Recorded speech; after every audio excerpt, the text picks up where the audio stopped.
Lisa says, I want my CPA license, but I can't find the energy to work hard and study. I feel overwhelmed with the time that FAR is suggested to take, and I've fallen so far off track. Becker suggests 10 weeks for FAR, and realistically, it will take me what seems like 20 weeks. That is a lot of time to do nothing fun but study for one exam. How can I find the motivation to put myself into this? Every day I struggle to log in and start studying and commonly push it off to tomorrow. And then tomorrow rolls around and I push it off again until tomorrow. That sounds familiar. Then I feel guilty for not studying. How do you push yourself to study every day? For me, I wanted to be a CPA, but I didn't want to study. I wanted to come, so I had a public accounting gig. I'd come home. I don't think I had any kids back then. Yeah, I did. I guess I did. And I want to come home and just, back then we didn't have Netflix.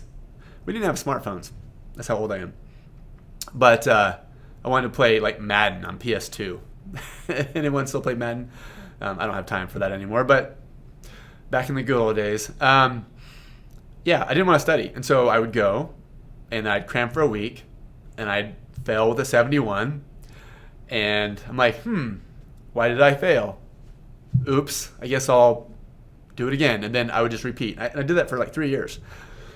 My wife's like, okay, I get that this is a great excuse for getting out of family reunions or whatever, but either start studying or let's hang it up.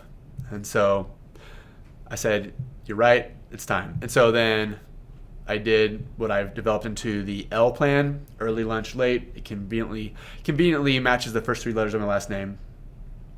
Early, get up early, study for an hour.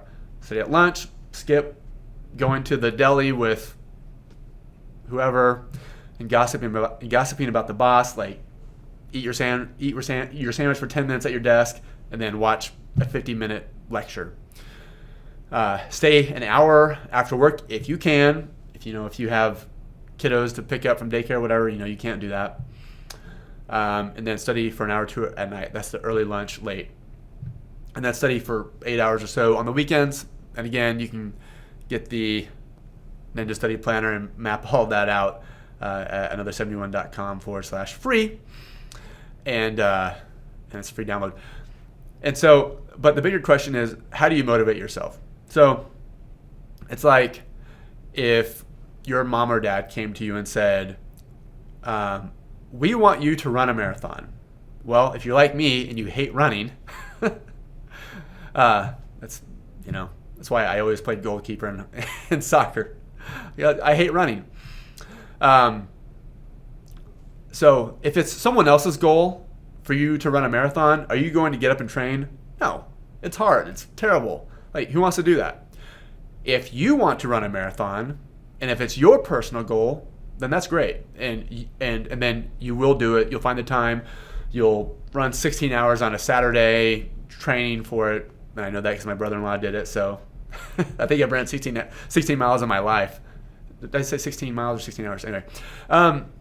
And so why do you want to be a CPA? Is it your dad's goal for you? Is it your uncle's goal for you? Is it your boss's goal for you? You're not going to get up and do the L plan if it's someone else's goal for you. If you want to be, if it's someone else's goal for you to be CPA, you're not going to do it. Okay, you're just going to kind of slough on by, spend a lot of money, have a miserable 3 years or whatever, and just hate life.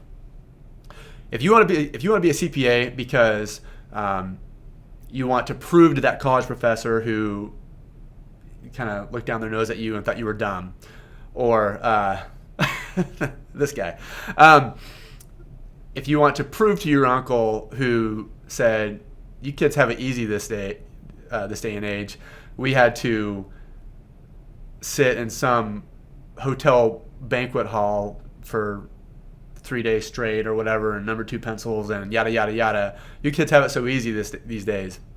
If you want to prove it to your uncle and shove it in his face at Thanksgiving that not only did you pass the CPA exam, but you passed a harder version of the CPA exam than what they passed. And that's factually accurate, by the way.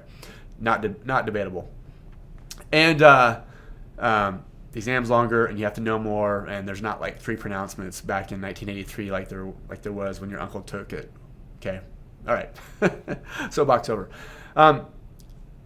So if you want to be a CPA, then you're going to study. And if you want to have the career flexibility, if you want to be an entrepreneur and own your own firm, and I recommend, if you want to be an entrepreneur, don't own your own firm. It's like, yeah, do something more fun than that. But if you do want to be an entrepreneur, having the financial background of being a CPA not only like kind of instantly gives you instant street cred with other people, rightly or wrongly, I don't know if those are words or not, but just people infer that CPAs are like financial experts. So people will at least listen to you when you speak. But and so it has to be your goal to pass the CPA exam. Otherwise, you're not going to do it. So if you want a career hedge, so it will help you from maybe getting saved from layoffs. If you want career advancement, like it's you versus another candidate going for this job internally, and they passed the CPA exam and you haven't. Guess what? You have an uphill battle. And if you never want to have to go into another job interview again, like sweating the inevitable question about whether or not you pass the CPA exam, you have to hem and haw over, such and such, had this illness and couldn't study for a while. Like, they don't want to hear it. It's like, have you passed or not? And by the way, no one's ever going to ask you what your scores were, and no one will ever ask you how many times you took the exam once you pass. So bottom line, the goal has to be yours. And until it's your goal to pass the CPA exam, if it's not, then you should hang it up until a future point in time that it is then. So if you want to be a CPA because someone else wants you to, you should stop immediately. And then at some future point in time, you decide that you want to be a CPA, then jump back into it. And so make sure that it's your goal and not someone else's. And so if it's already your goal, then let's just be realistic. Stop being lazy. I was being lazy. Stop. Turn on Netflix. Like, remove the distractions. If you have to leave your apartment, your house, whatever, get away. Go to Starbucks, coffee shop, whatever. As long as you won't get distracted by other things there, like, you might have to break your environment. So if you watch Netflix at home, maybe on your couch, you probably shouldn't study on your couch. And so make sure the goal is yours, and then you might have to make some environmental changes in order to get into study mode. Hope that's helpful.